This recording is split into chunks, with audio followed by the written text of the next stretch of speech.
За прв пат меѓународниот суд во Хаг поведе истрага за војни злосторства извршени од руските сајбер единици во Украина.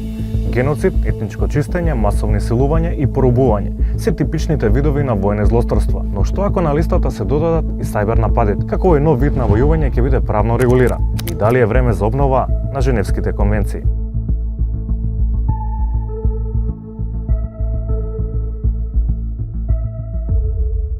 Според новите доктрини, хакерите кои се дел од воените сили или директно вклучени во сајбер напади се легитимна воена цел.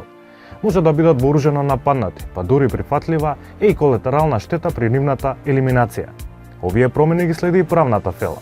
Веќе се размислува да бидат гонети извршителите на сајбер напади кои предизвикале тешки последици врз цивилното население, меѓу кои прекини на електрична енергија, водоснабдување, интернет и телекомуникации, пристап до итни сервиси.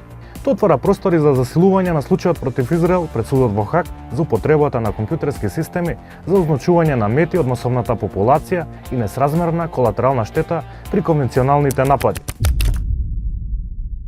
Војните злосторства не застаруваат, затоа и овие злодела извршени претходно во досегашните војни конфликти може да бидат предмет на поставка во Хаг или друг суд. Сериозноста во справувањето со сајбер нападите може да се одрази и на степенот на кој државите и другите актери се потпираат на употреба на вакви војни средства. Но истовремено и новите технологии ќе имаат се позначајна улога во откривање, документирање и докажување на војните злосторства пред судовите.